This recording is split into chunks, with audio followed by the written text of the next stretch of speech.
Assalomu alaykum, hurmatli tinglovchilar.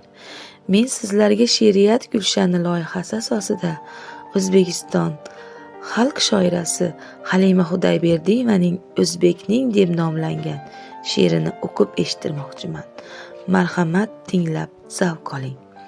O'zbekning uzun tunlar oylardanam uyalgan, ayollari toza sevilib tolgan, qora ko'zi bor yurakka ishq solgan, tog'lardagi jayronidir O'zbekning. Oy barchini bor barchindir ertakmas, alpomishdan tuv olmagan erkakmas, do'st yukiga yelchi tutib tog'i past, hamma olam hayronidir O'zbekning.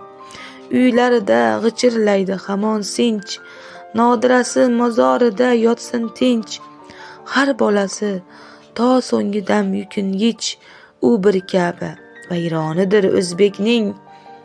Bilmam Alloh gul berganmi, xas bergan, ne bo'lsa ham dilin sarxushmast bergan, Nodiraga kaniz bo'lib sas bergan, Halimasi biyronidir O'zbekning.